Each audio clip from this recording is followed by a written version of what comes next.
CII Super Procure Fireside Chat, joining you on the campus of Indian Institute of Management, Ahmedabad. We have with us today a super interesting professional who prioritizes empathetic conversations with supply side partners. She believes such conversations can go a long way in developing a robust resilience strategy. She focuses on risks associated with human capital, global warming, and cybersecurity. End-to-end supply chain visibility has been on top of her agenda. Let's welcome Divya Sithapati, CII IL Elite Community Professional and Director, Global Procurement Resilience Program at Schneider Electric. Thank you, Venkatesh. Thank you for having me. Why is resilience in procurement so important? Resilience, I think, came into prominence ever since the COVID pandemic, mainly because it was just not the COVID pandemic. After that, there was continuous onslaught of Ukraine war, climate crisis, Taiwan running short of water. Companies started realizing that it's not enough to just look at it as a short-term risk mitigation problem. We need a more structured approach to dealing with risks because the risks are not stopping. It's one after the other. For example, everyone knows about the big events which are happening, but there are a lot of smaller events also which are shaking up the foundations of the industry, and that's why I think it's very important today for every company, irrespective of its size, to have a structured approach to resilience, not only in procurement, but looking at the overall supply chain and beyond supply chain. So it's very important to have that program based on.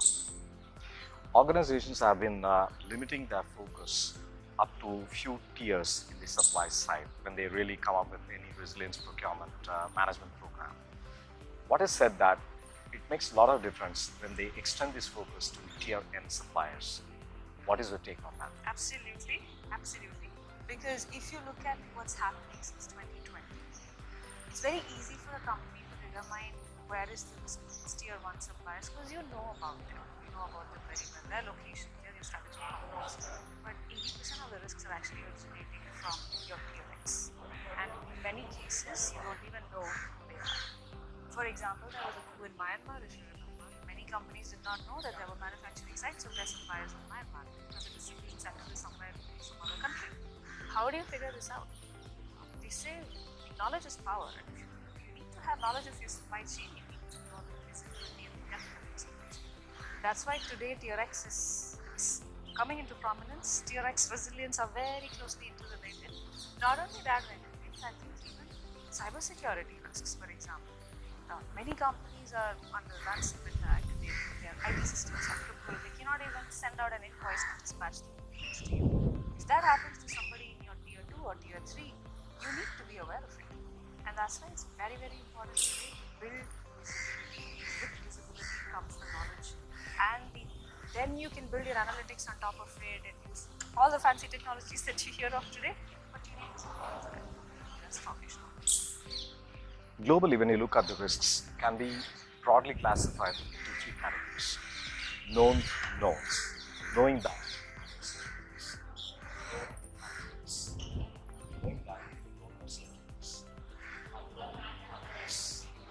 Not knowing that certain things. We came across COVID pandemic recently, which is one of the classic example of unknown events. Quoting Dr. Nassim Nicholas Taleb, all about the Black Swan events. So what's your take? How do you really think organizations can prepare for an unknown event? Black Swan definitely brought this into contention. Venkatesh, you can never be 100% sure, right? If you don't know something, you don't know. The only way you can handle an unknown is by being well prepared. And preparation has a lot of depth that's required to be able to handle unknowns. How do you deal with something you don't even know that's coming to you? You have to build structural resilience into your supply chain or into your organization to handle risks when they hit you from different perspectives.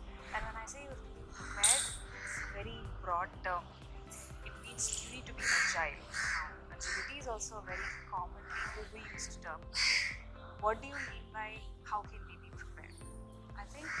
is having an integrated organization-wide approach to systematically identifying risks and mitigating them. A lot of mistakes, a common mistake that companies today do is you focus on risk when things are hard, and once they are done, you just forget about it. And the same mistake, the same risk happens again, you are still doing the same thing because you haven't learned from your previous mistake. So I would say you mentioned about known knowns, unknown knowns, they all sort of bundle up into the same issue of not being prepared, being able to manage them. I think the key is one, having an integrated approach to risk management, that is the systematically identifying risk across the organization. You're also rethinking on your traditional ways of how you've been managing risk as an isolated. So for example, let's take the segment that I come from. Today, procurement can definitely start to look at, can I have an alternate source for my critical node points in the supply chain? That's procurement doing its job. But can planning start to rethink on its traditional inventory models and not just link it up with optimized inventory, but to quote David Century from MIT, he says planning should now start to look at how is the revenue risk versus your, if I save $100 on this inventory reduction, how much of revenue am I risking because of this optimization? You need to start building models which correlate. Is design rethinking on how what materials we're using? For example, everyone knows copper is going to be potentially short because of the huge uptake we're seeing with EV and everything getting more and more digital. Are you rethinking on optimizing the use of copper, alternate materials? Are you going to be thinking about how can I recycle copper from my existing, products, circularity? So it's just not procurement or supply chain. It's an overall organization. To add to it, I was also reading something on marketing. Right? Marketing, for example, you have a huge variety of variants in your product portfolio. But the more variants you have, it means more diversity in supply chain. More diversity means it's more difficult to control and be more agile. So everyone needs to contribute. Otherwise, it does not become a fully integrated approach. So that's what we do. Absolutely. What you said about the copper, nickel, it's going to be extremely challenging, and we are so much dependent on countries like Indonesia. They contribute to 50% of the global supplies, and yeah, absolutely. So and even they are looking at deep sea mining as one of the options, which is 4 kilometers below the surface, and they say that. Arctic for resources, it's a mad race out there. And they say it's all about the size of India. They're not sure about what are the impact it is going to have on the marine life. There's a lot of debates going on. Let's move on from there. And organizations today are heavily fixated at L1 pricing. Oh, yeah. When they try to finalize the orders and onboarding the vendors. What is sort of a balancing act that can be taken up in the process of mitigating risk? Actually, you're right. The first resistance that most companies face when they look at an overall, I want to build a resilient or a sustainable supply chain, is trade-off with cost, right? If you, for example, you want to regionalize your supply chain, bring it closer home, especially in countries like Europe and North America, it might mean being more pricier than your regional counterparts. Now, the trade-off here is if you're looking at it as a straightforward cost-to-cost comparison of the part itself, then it doesn't make sense. You have to look at it from a broader perspective of what is the potential impact on the revenues if I don't do this today. What is the impact if this supply chain comes off for this duration of time? What is the business plan to use? Then it starts to make more sense. Definitely you have to be cost competitive, there is no denying that. But there are many ways to look at optimizing costs, just the straightforward ways of doing it, the way we've been doing it today, which is current inventory, optimizer, logistics. Those are traditional ways of doing. I'm not denying they are not going to work. They are going to work, but they'll have to adjust to the changing geographic scenario that's emerging. So you might have to regionalize, you might have to make supply chains closer, and I'm talking more from the context of TAM in Europe. You know the political scenario that's playing out. So that's inevitable. Also, things change. 20 years ago, China started emerging. At that point of time, nobody was buying from China. Today, everybody buys from China. So things will keep changing. So you have to look at it from a more holistic perspective of cost rather than a very simple L1 approach.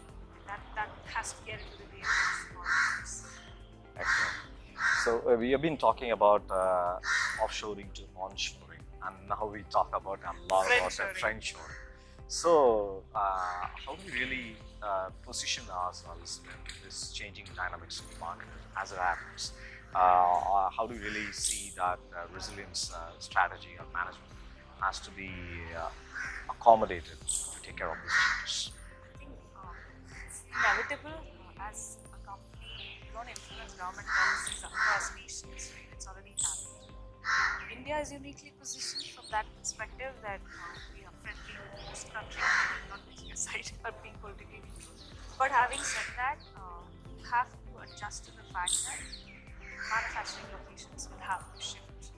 We'll have to come up with alternate sites to comply with the norms of that respective country. For example, America is coming up with Make in America, in Europe. So you have to adjust to that. There's no way out of it. You'll have to then figure out how that can add to the advantage. Can you be geographically so well distributed that even if one region is going to go down, you have to cover three. How well are you leveraging power of two? Not only for your supply chain suppliers, but also for your sites. And that will give you an advantage because every region today is big enough to have a consumption. India is big enough. It was not this big 10 years ago. It was always China for China. Now we're talking India for India. Similarly, the others in Africa as well. There are emerging hubs in Eastern Europe. There are emerging hubs in Central America, Mexico. So all these are going to emerge as hubs. Then it depends on big companies, also local companies, to figure out how to leverage this positioning to make it cost competitive. Because with scale comes the ability to be cost competitive. And I guess that's how it's all going to pan out. You cannot escape it. You can put any name to it, friendshoring, offshoring, nearshoring, but you'll have to figure out how to adjust to the changing economy. That's well said. We are usually, like when you refer to the atomic habits, we say that we keep picking the habits from groups of people who are nearby, large and influential. Absolutely. Yeah, and so limiting ourselves to a few sources for the information, which is extremely essential for positioning yourself in a resilience management program, has been always found to be suboptimal. So how do you really get along with that? Maybe like you start exploring the peer group networking to really identify the leading indicators before it really happens. And you are the only few of the, I would say, elite professionals who are able to capture those indicators and start positioning yourself. What's your take? Well, I think in the age of information overload that we have today, and also with so many sources available to you, it's still important to have a peer network and look at what our companies are doing. Let's look at this topic of tier visibility that you spoke about. Right? You'll realize that most of the companies in the sector are looking for the same information, and by joining hands, it may be easier to go and put those structures in place and then benefit from the common information which we get. There are indicators of that happening.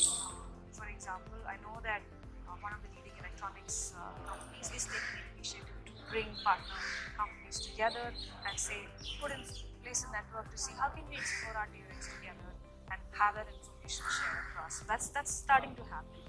And it's important not only from the perspective of having the knowledge. I think shared knowledge is much greater power to combinedly do things, because something happens, all of us are impacted, so we might as well do it together. And that's where I think the peer networking is picking up pace. You're reaching out beyond your organization. It's no more, I don't want to share information because it takes away my competitive advantage to, hey, let's do this together. Let's be inclusive, not only with our own peers, but also with our supplier partners. And I think we said empathetic conversations, that's where it starts to come in, because they're facing the same problem. And together we can actually manage it much better than just trying to fight the battle. So that's why peer networks are picking up. Yeah. So when you talk about diversity, many a times we see the corporate world talking about demographic diversity, which broadly you can say gender diversity as well. But it has been proven that brings in very limited impact in your business. Still, corporates keep talking about that. What is interesting is like how about exploring the cognitive diversity, which is allowing the people to continue with their thinking style which doesn't really happen. The moment I join an ABC company, I've been given a SOP and the guidelines, and I'm expected to follow them. That's how I'm going to be rated by my superiors. That means all my creativity, my thinking style gets killed on day one. And what I've seen in our elite community is people really enjoy working, contributing to various initiatives of CII. And the one thing which drives them is, I would say, the cognitive diversity, because you have been thinking about doing something, and many a times it's all gated by the internal things and the protocols and compliance. Here you are having a free world, and that's something. So the peer group networking is something where you can promote it's a great place for you to look at cognitive diversity. And getting back to technology, and it's always said that, technology comes at a lot of cost, and it's too expensive. Yeah, ROI, all these things come into play. How do you really see a minimalist technology helping you to drive a resilience program? I think that's a beautiful question, because today there's so much of, you have artificial intelligence, ChatGPT coming in, a lot of terms that we want to use, and then very quickly you realize you get into it and you're like, it's not giving me the return that I need. To be minimalistic, I think we need to start bottom up from the foundations. One mistake that a lot of us do is not focusing enough on the right data foundations. You need to, it's an underrated, messy topic of supply chain. I speak to my peers across industries, everybody has the same problem. Nobody's got an enterprise data right. And the issue is we start to build complex, costly technological models on top of this. It doesn't give you the return. I think to be minimalistic, let's start with the foundations. We need to get our data. It has to be a 360-degree integrated data foundation, which will then allow people to build models. And then look at what happened to the whole apps scenario with the smartphone, right? There's a platform which was provided and people are coming up with innovations. Similarly, in companies, you need a strong 360-degree data foundation, and on top of that, people can do wonders with a very simple Tableau. You don't need to have too much of investment poured into it, because people's innovation is going to power it.